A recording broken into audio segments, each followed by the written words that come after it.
Husband sneaks off every night, wife catches him in the act. She woke up that night to find herself alone in their bed. Her heart began thumping within her chest. This wasn't the first time he'd sneaked out of bed in the middle of the night. An eerie, mechanical sound came from the garage, prompting her to get on her wheelchair to investigate. She pushed the garage door open, her eyes blurring with tears when she saw what he was doing. Lucy and Derek Burris met while Lucy was still in college. It was love at first sight for Lucy, who'd been a political science major. Derek was an applied science grad student visiting one of her friends.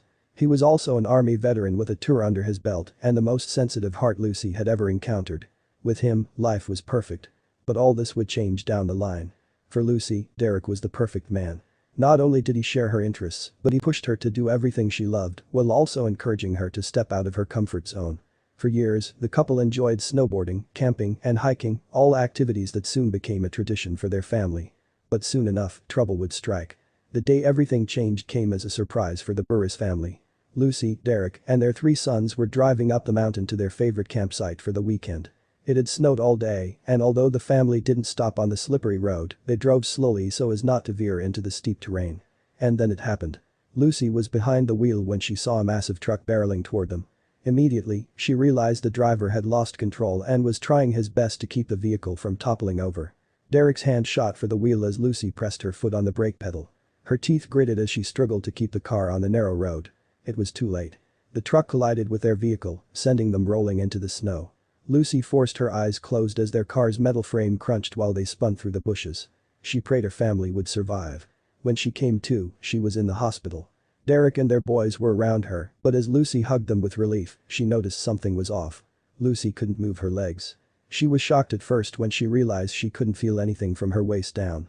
Her eyes smarted with tears, and she choked back a sob. The days after that were the most difficult for Lucy. Only a month before, she'd been climbing, hiking, and camping with her family. Now she could barely get out of bed. Although it hurt, she knew she had to keep fighting for her family. Lucy and Derek went to several doctors looking to beat her paralysis. A year passed, with every promising lead ending with disappointment. Seeing that this was her life now, Lucy settled in, promising her husband that life would still be the same for them. But although he nodded in agreement, he started acting differently around her. Lucy could remember the day Derek turned into a completely different person. They'd scheduled a camping trip, the first after the accident. Lucy had backed out at the last minute, not wanting to be a nuisance. She'd seen Derek's heart shatter through his eyes. His lips parted as if he wanted to say something, but no words came out. Then he began coming home late and sneaking out of bed late at night. Lucy would find out why. Lucy pushed the garage door open, finding her husband hunched over a table with a soldering iron in hand. The room was chock full of a metallic smell, and some weird machines stood beside Derek. "Honey," Lucy called, her eyes growing wet, although she was unsure of what she was seeing. Derek jumped off his seat. "You're supposed to be in bed," he said as he dragged a cover over the machine. What was he hiding? "Do you need something?"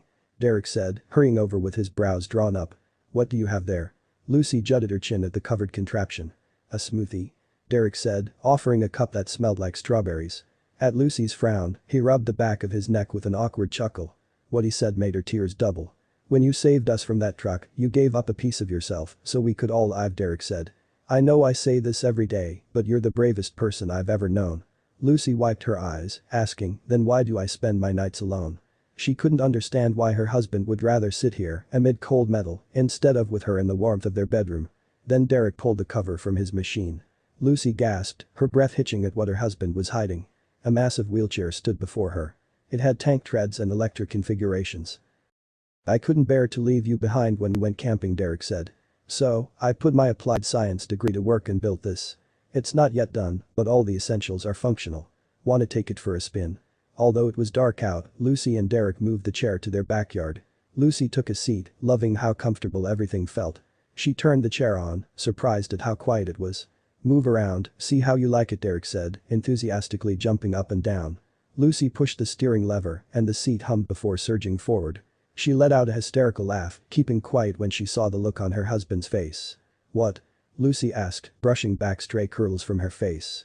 "That's the first time you've genuinely laughed since," he trailed off, but Lucy knew what he meant. She steered her way back to him, cupping his face gently. "You're awesome, and I appreciate you." She placed a kiss on his forehead, then his lips. She wondered what she'd do without him.